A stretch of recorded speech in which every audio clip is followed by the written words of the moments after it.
We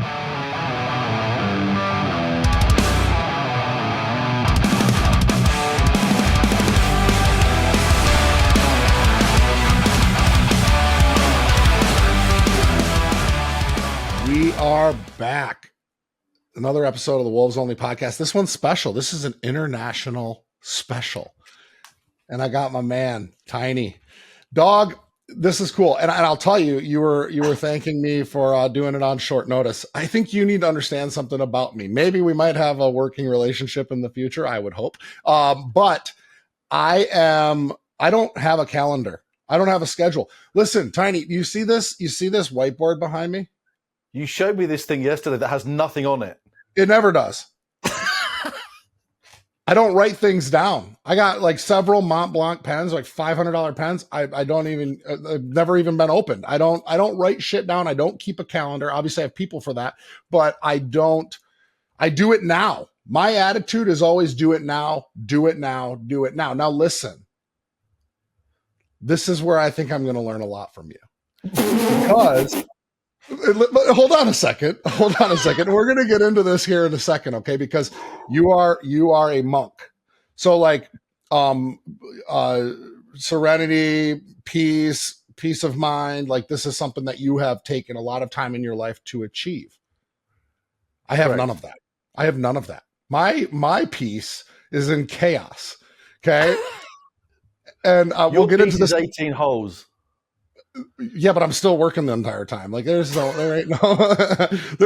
no like peace. And we'll get into some of that here in a little bit. But yeah, man. So when it comes to do it now attitude, it's like, what am I going to schedule a date with you? I don't even know what's going to happen in a week from now. What's going to happen in a week from now? I'm going to be doing my shit right now. That's all I know. That's all I've got. So let me tell you, that would be called being intentional. As a Buddhist, from a Buddhist perspective, that's actually living your life with intent, like in the now. And you're the personification of an in the now guy. So that's a cool thing. That's a tick to start with. Well, that makes me feel good. That makes me feel good because at least that means something's working in my program. So I'll tell you why living in the moment actually is the one thing that I am good at, is because I'm a recovering drug addict and a recovering alcoholic. Yep. Right. So we understand that when you resort to substance, you are looking for the present moment. You have a false idea of what the present moment is, right? You either drink to forget about the past, you drink because you're concerned about the future, you're anxious, right? Or you're ramping up for something that's going to happen, like you're pre-gaming for a concert or a sporting event or something like that, right? Or you're drinking to make the present moment more enjoyable or better or tolerable, okay? So for me, like I work Alcoholics Anonymous. So we talk a lot about serenity, right? Yeah. And we have our serenity prayer and all of that stuff. Okay. I'm not a spiritual person, but I do really lay heavy on that serenity prayer. I have to always bring myself to that level. So, spending my entire life searching for the present moment in an artificial way, has now allowed me to really truly live a life of serenity, but it's not found in any sort of peace. It's literally, like I said, it's like everything's urgent with me. Everything is like fucking like, it's very hard to manage relationships. It's very hard to do that because a lot of people just, I'm not trying to sound arrogant when I say this, just can't keep up with me. Yeah, that's true. I get that. I totally get that. The thing is, it's interesting you talking about like what you were doing in the past. So you're either preloading for the future or regressing back to the past as well. And both of those, even pre-Buddhism and pre-monk, they're all ego-driven factors. And that's the thing definitely from a Western perspective, because I was a monk over in Thailand. So I was like, capital is Bangkok. I was 3 hours north of Bangkok in the mountains, in the jungle, the only English speaking person there. The rest of them all Thais or other Asians, so they could understand it. The culture's completely different in terms of Buddhism being a real cornerstone pillar of their whole upbringing, really. And this Westerner guy gets dropped in, covered in tattoos, shaved head, not a fucking clue what he's doing, and wants to learn meditation. That's the reason why I went. I didn't go to be a monk. I joined an ordination program because, you know, my businesses had failed, my health had deteriorated, my relationships had gone south. I was regressing back into the drug, the drink, and the women kind of thing. And I thought, I've got to get off this ride. And yeah, I went to try and be happy, you know, and that was the thing. And when I got there, it was like, shit, I'm literally here. Give me your phone, give me your laptop, give me your clothes, give me all of your possessions. And here's a little tent and a thin mattress. And I'm going to give you this white t-shirt and this purple skirt, which is called a sabong. And we'll see you at 3 a.m. for chanting. It's like, what the fuck? For real? And that was kind of, that was how it was. And then, right, we're going to do some meditation. So beforehand, before it got to the point of me going and having to really intervene in my life, I guess now I look back, my breakdown was in a post office, literally on the floor, lost my shit, bawling, then didn't leave the house for a month with this thing called anxiety. So let me backpedal a little bit more than that. My history, my background, I guess, mum and dad, police officers, very strict upbringing, boarding school as a schooling. So I was a boarding boy, very strict upbringing from there. 15 years, 2 months old, I get put into the army because that's where I wanted my escape from my mum and dad. And I joined an elite regiment here in the UK called the Parachute Regiment. So it's like the top 5% of the British Army joined. And it was a fucking breeze. It was easy because I'd already had that indoctrined nature of polishing your shoes, doing your shit, ironing and all that crap. The physical stuff was hard, but I loved that. Left the forces, met a girl, got married, got divorced, left the forces, worked in the city of London, worked as a management consultant for a big firm, got made redundant, set up my own business, failed, massively failed, started again, another business, failed, another business, hit it this time, did really good. And then it all kind of kept on going and going and going and going and going. Another divorce. So I've been married now twice. And it got to COVID time, yeah, where we all went fucking mental. And I had tattoo studios. That was my business. And we had quite a few. And we just got locked down hard here in the UK, man, like unreal hard. No contact, anything that was with another person, that industry just got shut down massively. But we had like a lot of shops, like 40 plus tattoo studios. Oh, and wow. Every single landlord said, oh yeah, we still want our rent. Every single hazardous waste company said, yeah, well, you're still under contract. We still want our money to come and collect your hazardous waste that you're not fucking producing anymore. It's like, what? So we were burning through money a long time. And we had 3 big lockdowns in the UK. And it got to the point where I had to borrow money, and I had never borrowed money before, really hadn't borrowed money. So we borrowed 7 figures, which scared the shit out of me. And I put my pension up as collateral, my house, the whole nine. And then they didn't unlock us. We got locked down again. Our last lockdown was in the December, just after Christmas, I think it was. And it got to March, and everyone's now shitting their pants because there's fucking no money. There's nothing coming in. I got tattoo artists saying, I'm going to be delivery driver because it's paying more money, you know. I'm getting out of the industry. And that's when I had my breakdown. And at the same time, I caught a really bad strain of corona called Omicron. I was one of the first in the UK to get it. Hospitalized for 10 days, lost, I'm trying to do the conversion, 22 pounds in weight in 10 days. And just thought, fuck, what am I doing this for, man? What am I doing this for? And if I kind of go back to that time, I was a realization that I'd been really running on empty for about 5 years.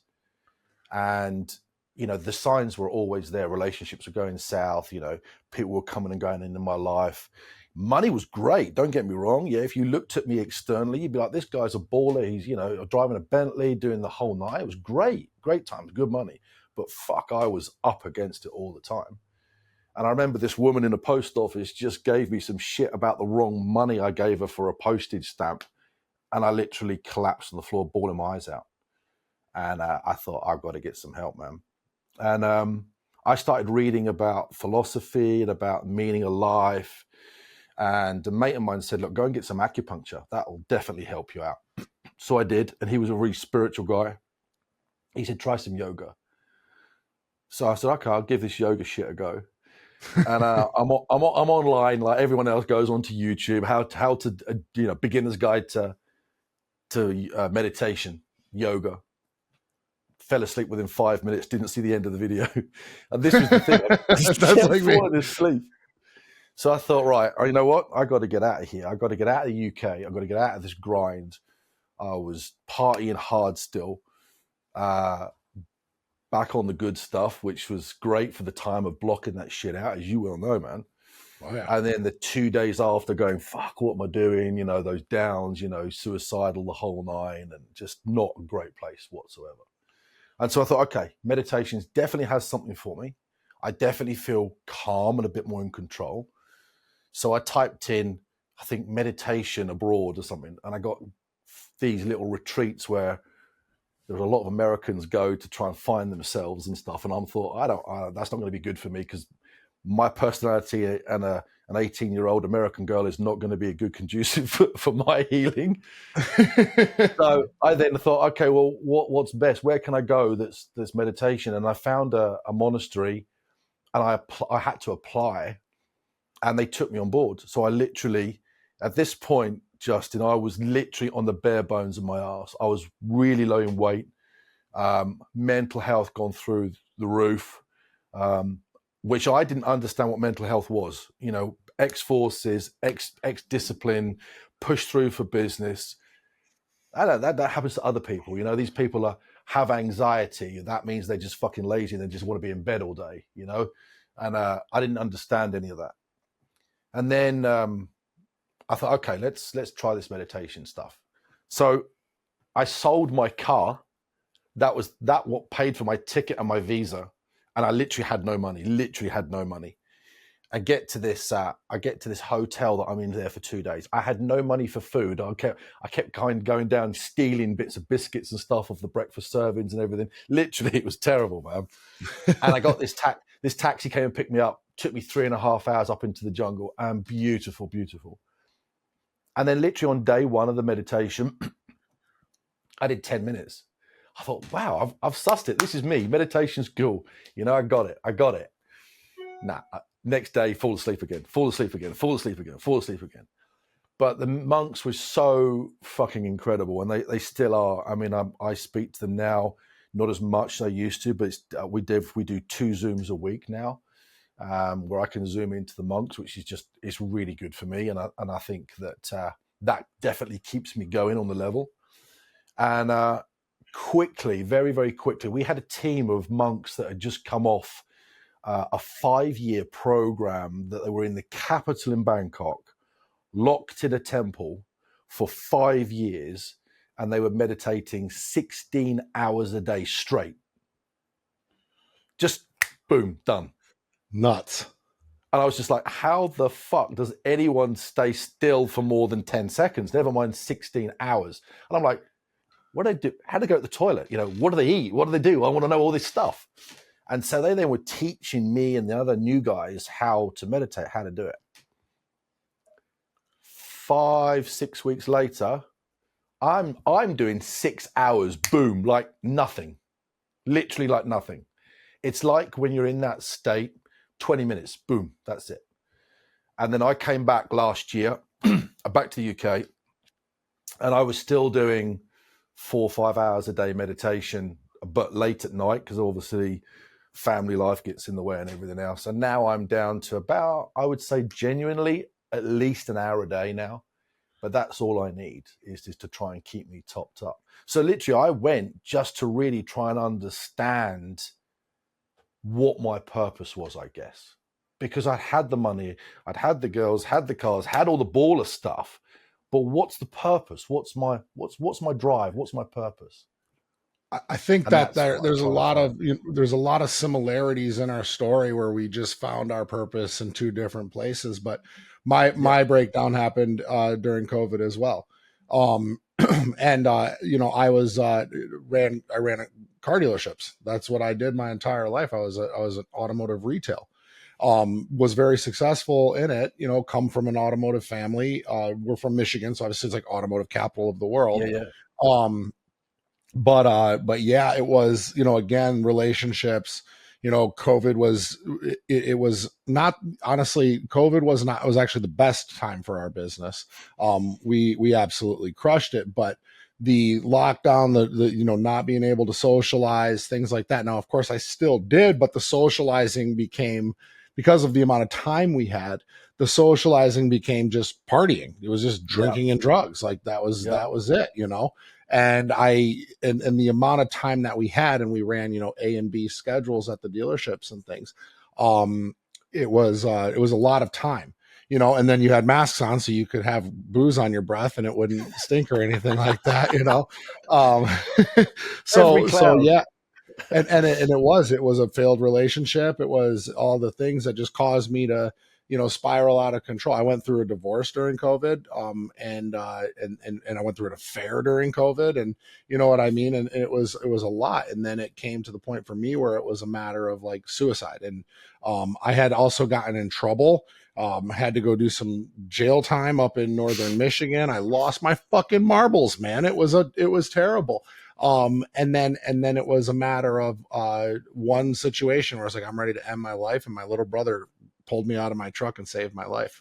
Flew me out to California to go to rehab, and I never went home, bro. I left I like to say $1 billion lottery ticket back in Michigan. Left it all, never looked back, stayed right here, and built my life here. Met my wife here, found serenity, found sobriety, found freedom, built Justin Wenzel Fitness, which is my Yeah, online fitness program, actually coaching people to lose weight, get sober, get healthy, things like that. And then I built JWX, which is what it is now. And it's been really fantastic. But it is, and what she said was really profound, which is finding purpose. yeah, And I think, you look at a guy like you and look at a guy like me, right? Like we're not that long in the tooth with this, right? Like we haven't been at it that long, no, right? We were fuck ups just a few years ago, yeah, you know. for sure. I But mean, literally but for it's sure. and it's amazing what you can achieve when you do find purpose in a very short period of time. I challenge people constantly to just take a year and literally live one day at a time in the moment and make the best out of it, and try to just get a little bit better every single day, and imagine after a year what's going to happen in your life. Now I'm 3 years in, two 7 and almost 8-figure businesses, um, a beautiful wife, beautiful home on the beach. Like I literally took my life from having a fucking gun in my mouth with nitrous oxide in my brain, blood clots in my lungs, ready to just go. Still had to serve more jail time, to having that all wiped away, forgot all about it and everything, because I literally took some time to find myself, and find purpose. So our stories are very much alike, and this is really profound how across the pond, Yeah,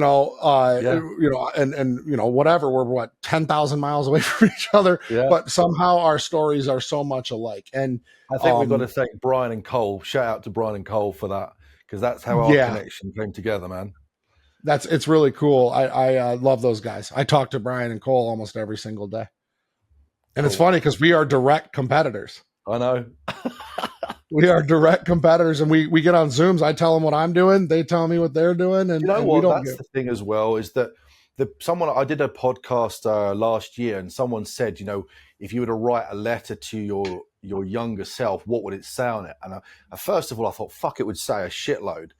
And then it said 3 things. Number 1, don't be a dick. That's the first rule, is don't be a dick. Secondly, is you'll never ever do this all on your own. You have to collaborate. That's the second rule for me. And the third one is be mindful and be present every fucking single day with purpose. Because you can be mindful, but you've got to have the add purpose bit in. And that's the bit that people stall on big time, is that like, oh, do you know what? I'm going to be really purposeful. I'm going to get myself to the gym today. Did you go? No, but I had the process that I was going to go. You've got to act, So you got to act execute. on it, man. Right. You got to execute on it. Yeah, execute and go. But also I think, here's a story for you. Like I said, I didn't believe about the word anxiety and all this other shit that from a forces background doesn't exist. We just squash that shit down.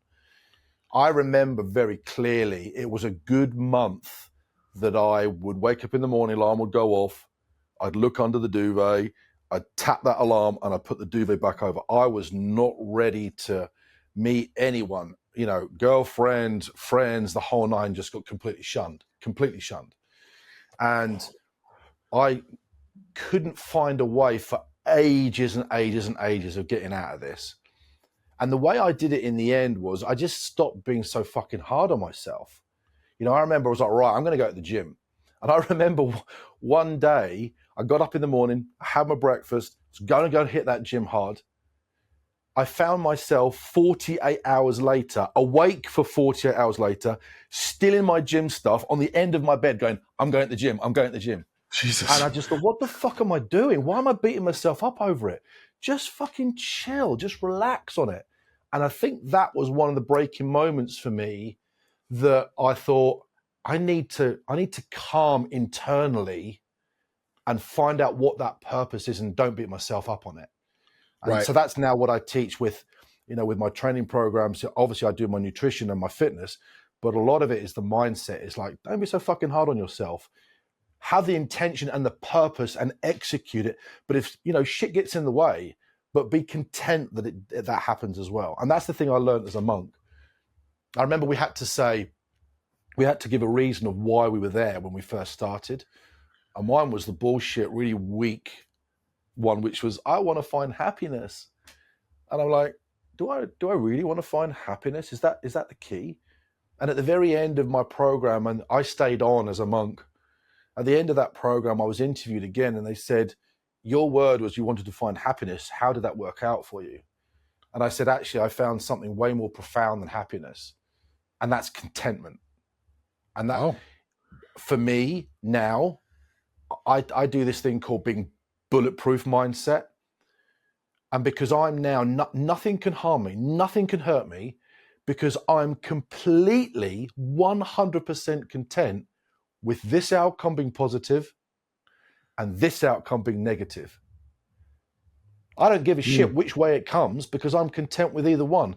The negativity's there for a reason, or that didn't complete for a reason. Don't beat yourself up on it. Try your best, but then go again. And that's the thing, is never stop. Just keep going. So I love that. Was the thing for me. And I love that you discovered that, because I think that a lot of people get confused on what society believes you should have or what you think that you want versus what you need. It goes all the way back from a child, where a parent thinks they're giving their child what they want, but it's not what their child needs. Right. And we think like, okay, society tells me that I should want to get married, or I should want to work a job, or I should want to buy a house. Those are the things that I should want, but that's not what my actual soul, what my heart needs. And we get caught up in that. And then all of a sudden we have this, like, time goes by, right? And we have this misconstrued idea of what purpose is. Yeah. Or whatever you want to call it. And the time goes by, and then we're left sitting there still unhappy, still miserable, still discontent, because that's not what our soul really wants or really needs. And I think you normally find this more prevalent in high achievers, is they go through all of this social process of what is expected of them, what watch they're wearing, where they go party, what car they drive, where they live, what neighborhood, what friends they have, and everything else. And they kind of get to the end and go, okay, so I've done all the things that society says I need to do. There's this void. There's something missing. I need something else. And I've got, luckily enough, now I'm in a relationship that has a girl that has a 9-year-old boy from another relationship, and we're teaching him that bit that was missing at the very end, if you like. So we're trying to teach him purpose and contentment and happiness. Because if I was taught that at the beginning, I think that my journey would have been way easier, and I'm guessing yours would have been too, if you understood that purpose and contentment aren't what society dictates it is. It's very much what you are and how you give into society. Right. That's to me now is I do this thing every day called my daily inspirations, and some of you, I've got fuck all following on social media. I'd love to get it up because I can spread my word, but I always talk about paying it forward. Go and do something nice for someone else every day. Just go and do that. And if you didn't do it today, go and do it tomorrow. And that to me is fucking huge. You know, yeah. And my little 9-year-old boy's doing it every day, you know? That's great. So in my program, we do what's called taking inventory. So at the end of every night, we look at, did I harm anyone? Did I do something nice for somebody? Do I owe anybody an apology? And we work basically 10 different questions we ask ourselves. I have an app for it. And literally it's just taking inventory. It's just yes or no. And then if it's a no, you write down in your notes what it is. So you're able to reflect on that and really see if it obviously most of it's going to reflect in some sort of character defect that you have. One thing I love about Buddhism and I love about where you're at too is like, you look at a lot of like spiritual beliefs. Now, listen, I am not a very spiritual person. I grew up in a Christian home. I'm a Jew. But in college, I found atheism and science and Darwinism and all of that stuff. And it was like, that's where my attention went. Okay. Upon getting sober, I really let go of a lot of like my militant, unabashed atheist, style. And I've become more open to spirituality and things like that. Crazy how that works. But I find that with Buddhism, right, and with a couple other spiritual beliefs, it's like it's like let it be, where you have most other people that are like jamming it down your throat, like this is what you have to do. Are you frozen? Yeah, we keep freezing, but I'm getting what you're saying. You're frozen now. So, you're right. I mean, because people think it's a religion, and actually, it's not. It's not a religion. It's a belief system, and I think that's the key difference with Buddhism for me. I also think that some of the stuff that we get given in the West, there's a guy called Eckhart Tolle that wrote a book called The Power of Now, which is actually quite a good book. But if you get to read that book, I read that book before I went in, and I read it when I came back out, and it's almost like Buddhism light. And I think there's a lot of stuff out there which is really, really good at kind of starting you on that journey. But it's up to you where you want to go with that.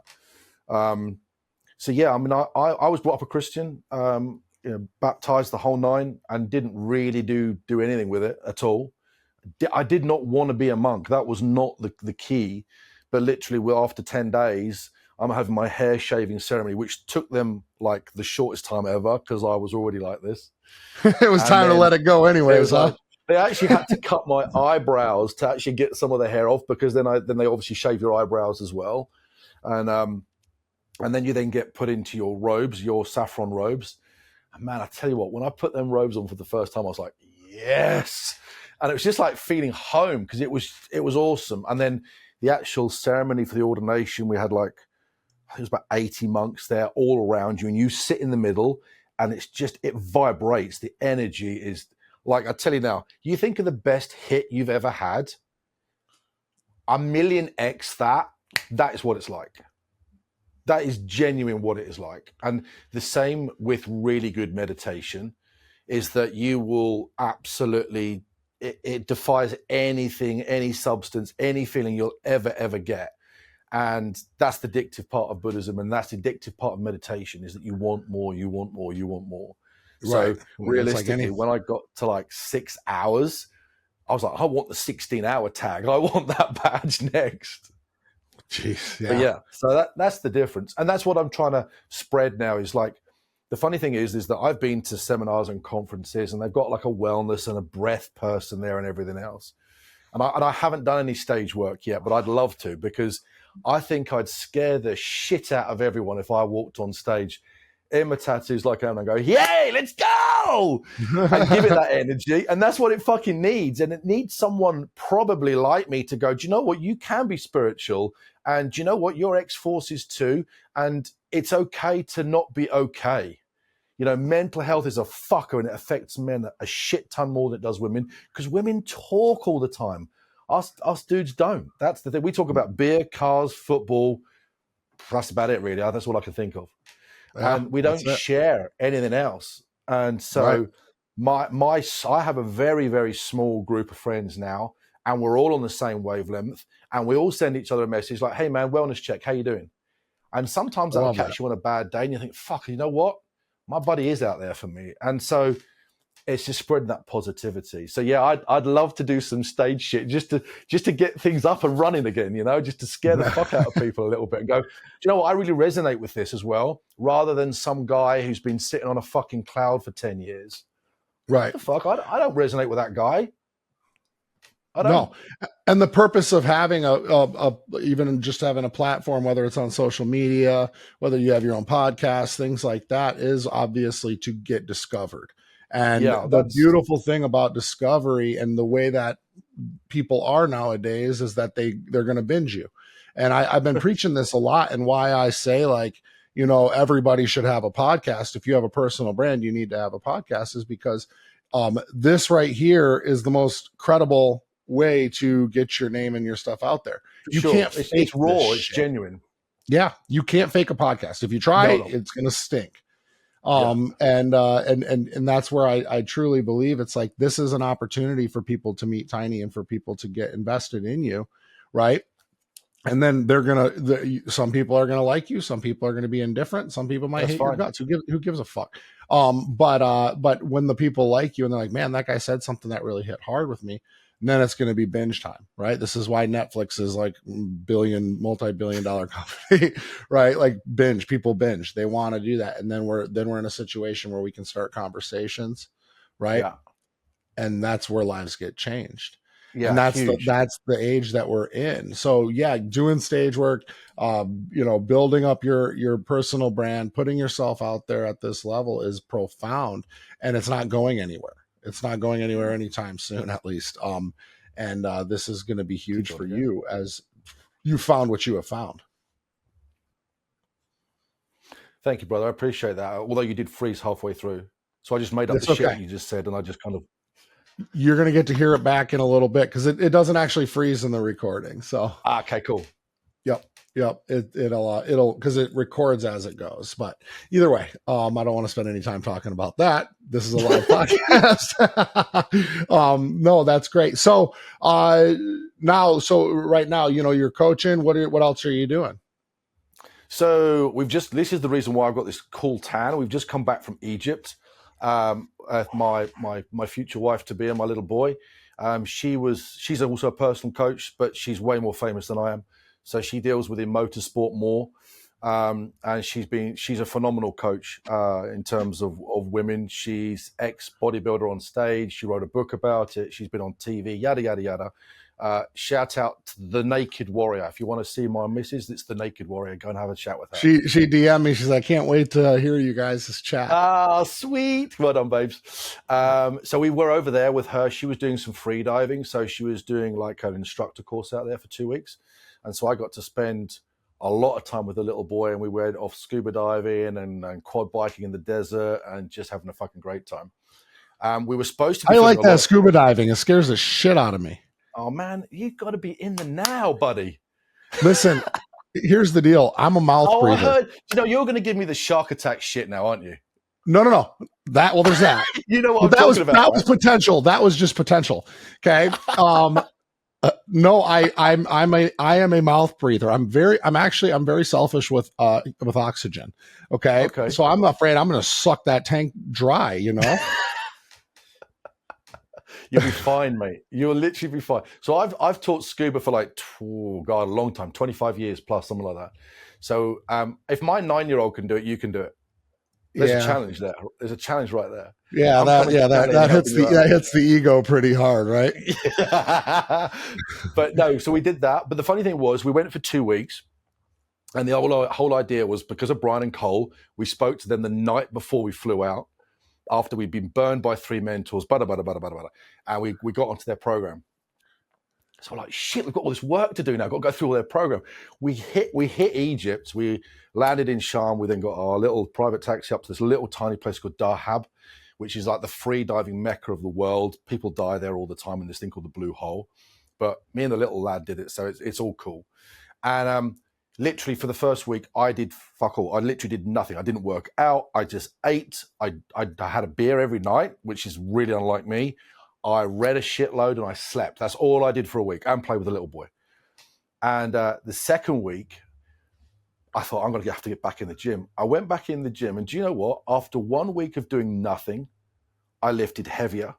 I lifted more reps, and I did more sets, and I just could not believe, even someone with my experience, so like ex-forces, I'm an ex-Muay Thai professional, I've competed at strongman, I've competed at jiu-jitsu, etc., etc., etc. I couldn't believe what that 1 week of rest did.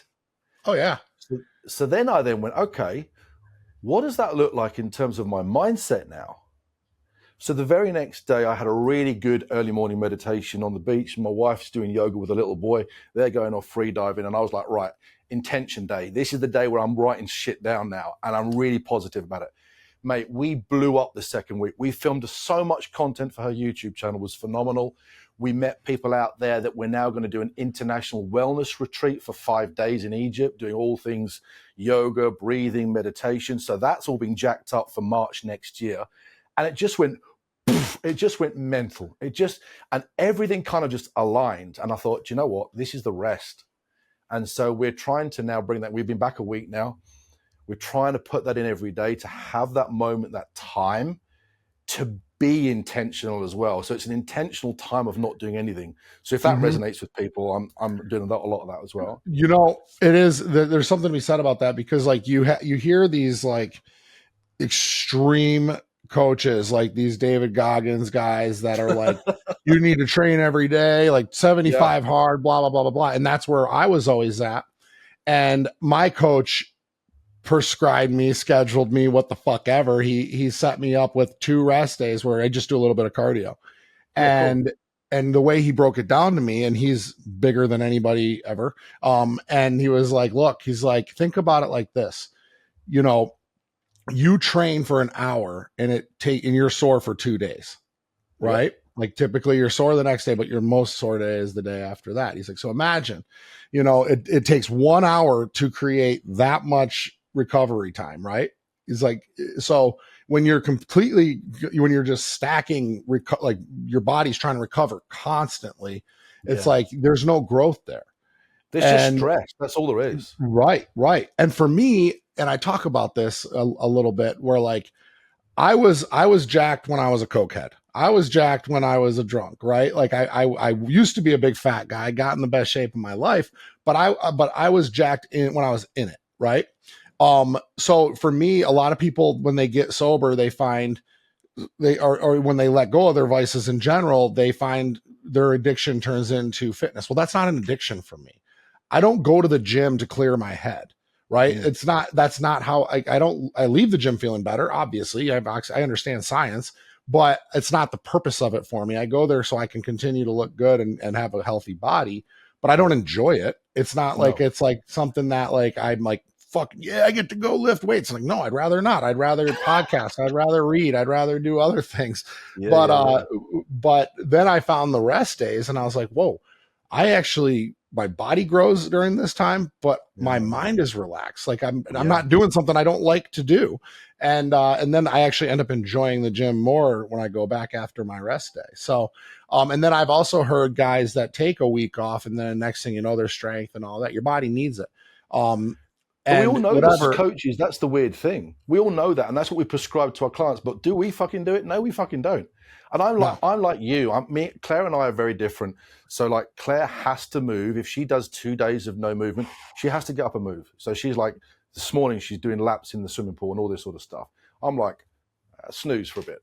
You know, like her nutrition is like, oh, I feel like I need a bit more. So I'm going to put 20 grams extra oats on this or whatever else. I'm like, today is McDonald's breakfast day, you know, yeah, and I'll just go and do the cardio at the end of the week. I don't care. But like you, I don't, honestly, do I enjoy the gym?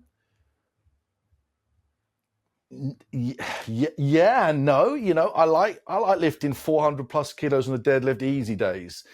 But do I like the getting up, getting there, and actually doing the warm up to do it? No. Do I like coming out like with a protein shake afterwards? Of course I do. Right. But what I do enjoy is my one-to-one clients, and I'm obviously trying to increase my online platform. But my one-to-one clients, I fucking work hard for them because they work fucking hard for me. So, you know, if I've got a one-to-one client at 6 a.m., I'm skipping into that gym going, we're going to have a great one, because I'm giving the energy, I'm giving it there for them as well. And as And they give me that you have 100%, to always, you know? yeah, especially when you're talking in terms of like a client, or if you're in a situation where you're entertaining somebody, or even just showing up, like that energy. And I was talking about this in my storyline earlier, like your energy has to match or surpass the person in front of 100%. you. And I think a lot of people, when they look at things as just another job, they're not excited about life. And that's like, it's not a matter of being in the gym or being whatever. It's a matter of practicing excellence, and it's a matter of having energy that you can take it to a 10. One of my best friends, Jay, he's very well known coach, Jay Ferrugia, was a contributor in, you know, muscle and fitness and things like that. He actually works with us at JWX. He's one of my clients too, but we just did an event this weekend, and he always tells me, and you know, he challenges me a lot on some certain things, like just personal communication defects that I have for myself, that he'll literally call me out, be like, you're doing it again. You're doing it right now. You know what I mean? Like one of the worst things that I do is I always think of what to say next, and you can read it in my face. Because you go blank, you glaze Or over. or like I'll be like, and he'll be like, stop that shit. He'll literally be like, stop that shit. And I'll be like, he's like, stay with me. Cause like, you know, he'll be talking and my energy's there. So I'm thinking about how I'm going to respond to him. And that's a terrible defect in communication. Most people do it and they don't recognize it. And most people see it and they don't give a fuck because they're just as concerned about what they're going to say next. Right. So it's cool when you have somebody like that takes you to a certain, holds you to a certain level of accountability and communication. But either way, we talk about that, the energy, and like how if you can't bring it to a 10, you failed that person massively. And I don't get that. You know, I see coaches coming in.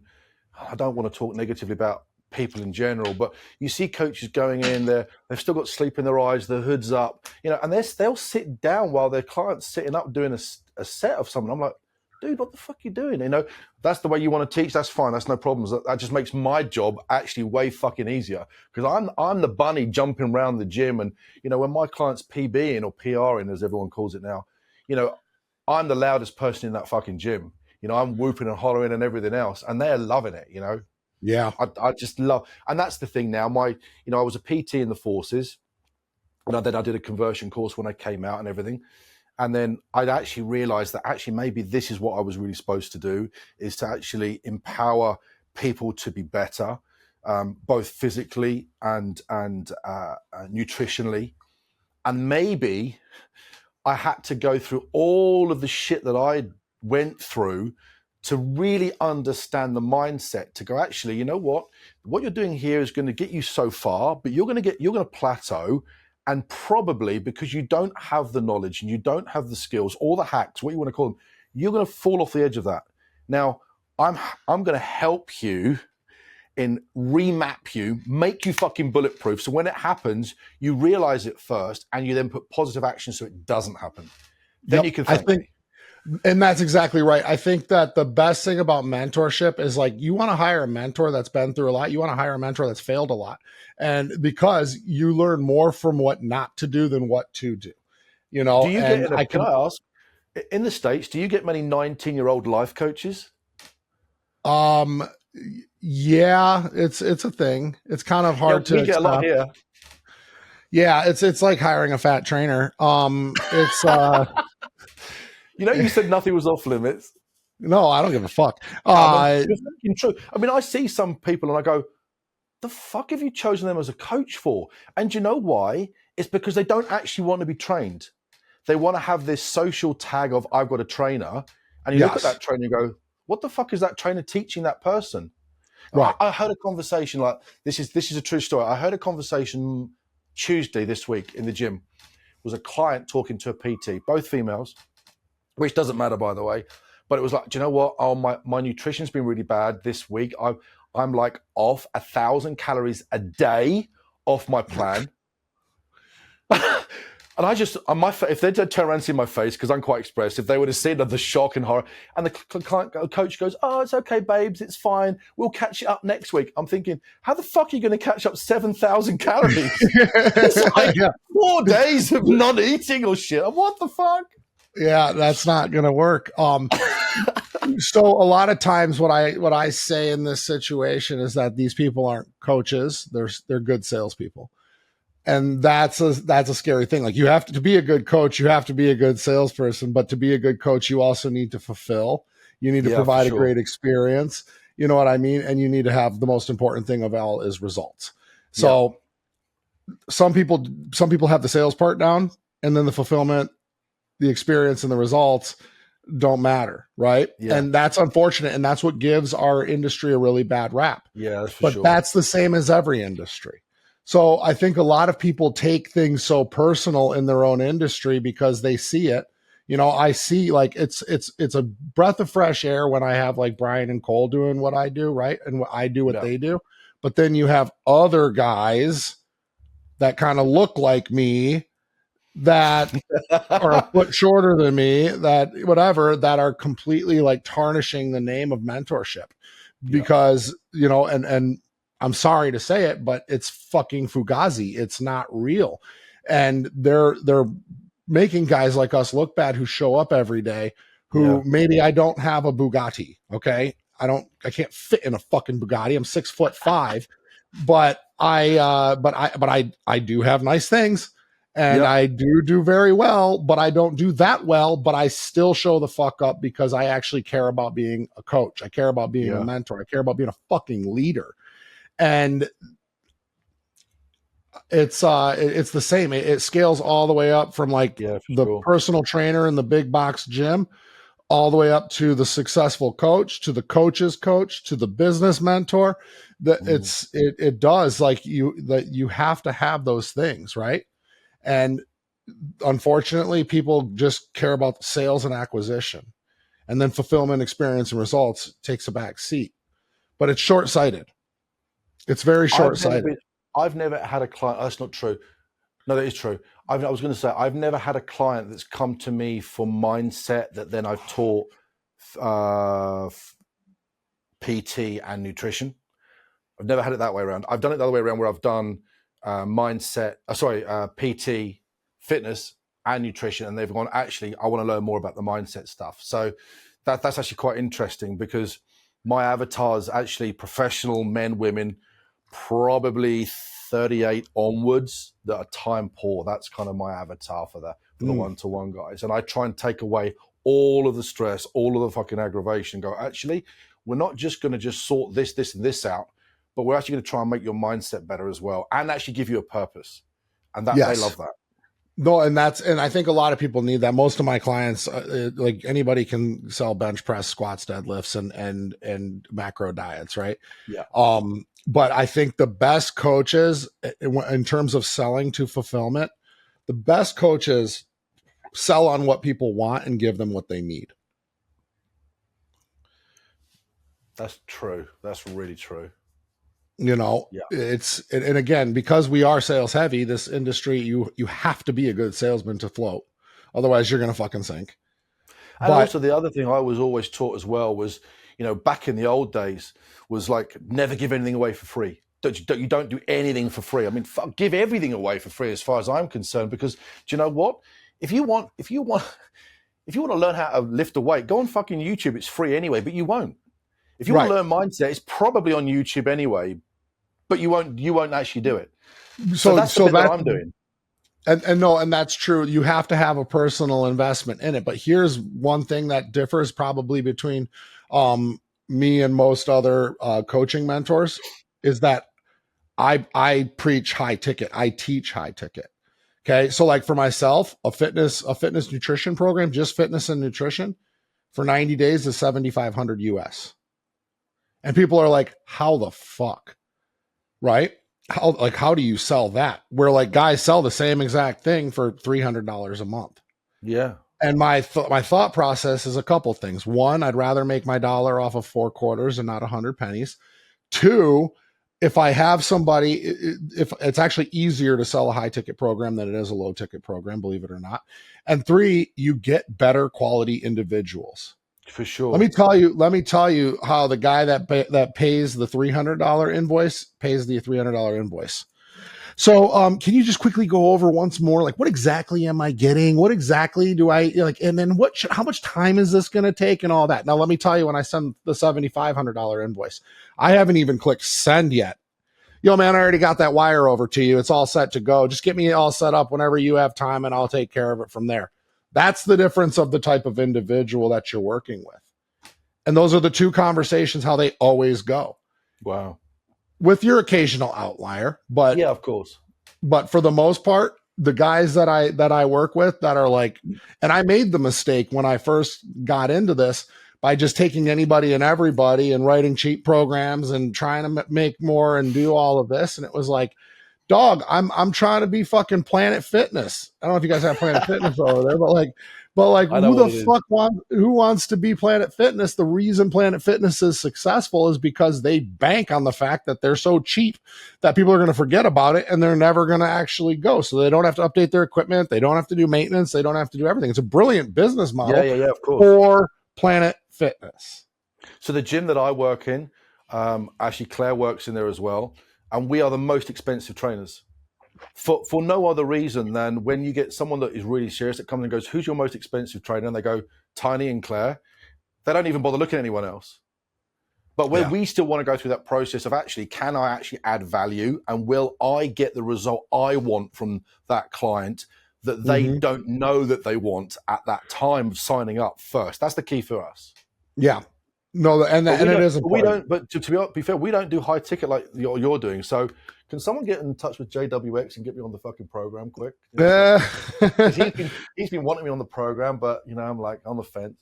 I'm joking, but we don't do high ticket. It's not something that probably, I don't know any coach in the UK that does that. Yeah, well, and I think a lot of times people, when they're thinking high ticket, they think so locally. Okay. Yeah, they think really locally, and that'll really keep you marginal at best. So when you think globally, like just think like where I live right here. I live in Orange County, California. Okay. Where I live on the beach here in Huntington Beach. Okay. Nice. So you're looking at a home out here is about $1,000 a square foot. So a 2,700 square foot home will be $2.7 million. Okay. And houses have no problem selling, right? I drive Mercedes. That's my thing. I like Mercedes Benz. Who doesn't? My wife, because you're 6'5" and you can't fit in a Lambo. That's why. That's it. The Maybach works out really well, but I was funny because I went to the Mercedes store in Newport Beach, which is also one of the most expensive places in the world to live. And we bought a brand new Mercedes for my wife just like a few weeks ago. And I was talking to my salesman, and of course I just sign. I don't fucking negotiate. I don't do any of that because I'm not a fucking asshole. But I sat there and I was asking him, I'm like, so this is a big store. They got like 70 salespeople. He's like, yeah, we do about 1,000 to 1,500 cars a month. Mercedes. Shit. So it's like when people start to blame things like the economy and COVID and all this shit, and the war and everything, it's like, dog, you are living in such a limited, scarce mindset that you don't realize that, like, right now more millionaires are being produced than ever before. More money is being spent than ever before. More Rolexes are being sold than ever before. More Mercedes-Benz, Rolls-Royce, Ferrari. There's literally waiting lists for all of this stuff. You can't even find a Rolex brand new right now. It's insane to think like. So people think so locally, I live in a little podunk town in North Carolina. Like everyone around me is broke. Yes. The 2,000 people that live in your podunk town are broke, but the rest of the world is thriving. And I think people need to hear this because they don't look at opportunity. They see saturation, which that's another whole story with me. I don't believe in saturation. I do, but I believe that we're saturated with clients, right? Everybody's fat. And and I just think that everybody takes limiting beliefs and they install it into their own businesses, which is the worst fucking thing to do. How can you do that? You need to be abundant at all times. This actually starts way before. This starts at school. So Yeah. like my little lad on Wednesday did a sports day, yeah? And I said, how'd you get on? And he was running the long distance and he came third. And he said, oh, it was awesome. All four of us up on the podium. And I went, four of you? And he went, yeah. And I said, well, gold, silver, bronze. And he went, oh, double bronze. I'm like, what? Oh, And then everyone got a medal for participating in it as well. so I'm like, that's a UK thing too. That's not just a US thing. dude, it is bad because what it does, it sets that level of being mediocre and average. And I kept Mhm. saying, he's always had this from both of us, is that, mama goes up on stage, works her backside off to do, her nutrition plan and her cut and everything else. And there's a reason why she gets gold, silver, bronze, So he understands it from our perspective for sure. But the rest of the kids, they have this real weird mindset of even at 8 and 9, they're like, he's like, oh, I'm going to go off and I'm going to go scuba dive with my dad and go at 15 meters. No, you're not. You won't get to 15 meters. And he went, I will go at 15.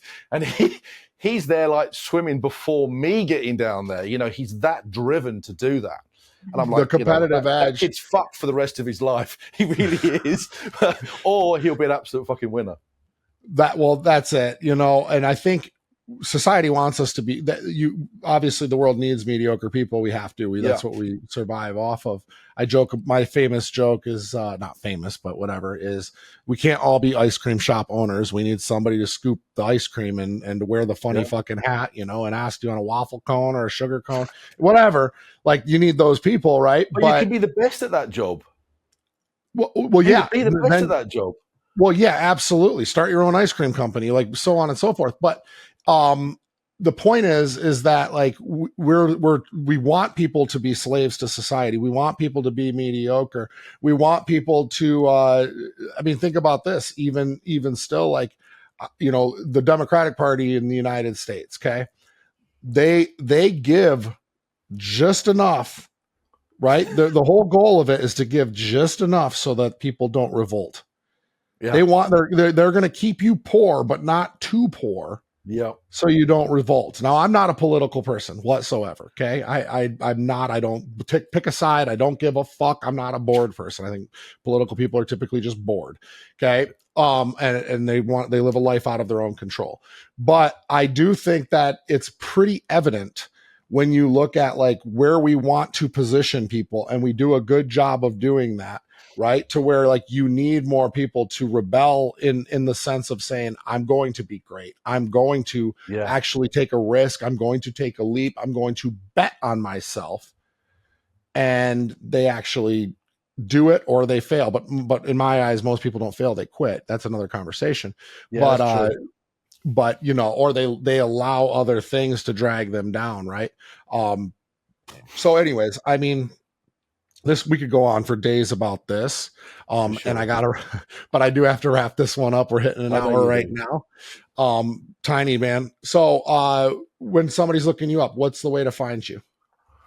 Easiest way is Train with Tiny on social media. So I'm big on Instagram. Let me ask you this. Is Tiny like one of those like funny names, like you're actually a giant dude, or are you actually tiny? It's hard to tell. Great fucking question, dude. I wondered if you could ask me that. So no, my when I was ordained, I get a different birthday and I get a different name. I get a Thai name. And of course, bearing in mind I'm with monks that are this high and I'm like this high, they named me Tani Apollo, and the Tani got translated into tiny. So I was always known as Monk Tiny. And so that name's, but also I've had that name in the forces as well. It was always Tiny because I was quite a big lad. So yeah, it's like, how tall are you? Like, what's your name? I'm 6'2".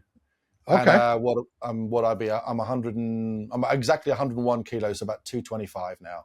Okay. Yeah. You're a big dude. Yeah. It's okay. Yeah. But it's the tattoos. So I'm 6'5", 6'5", 260 pounds. Is that 6'5" on your acting card? So you're actually like Vin Diesel. You're like 5'11". No. I'm really 6'5". I'm really 6'5".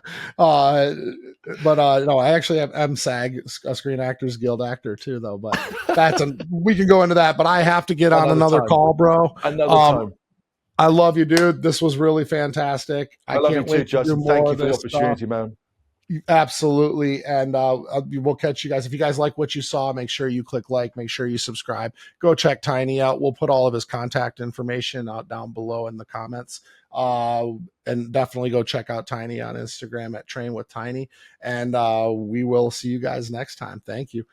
All right, guys, that wraps up an episode of the Wolves Only podcast. Listen, if you guys like what you heard, make sure you subscribe, make sure you like and comment, help us get our message out there. If you want to work with our team, go ahead and click the link in the description below. Schedule a call with us. We'd love to get you on. We really appreciate you guys listening. And if you have any other questions, you can reach out to us on all forms of social media. Thank you so much.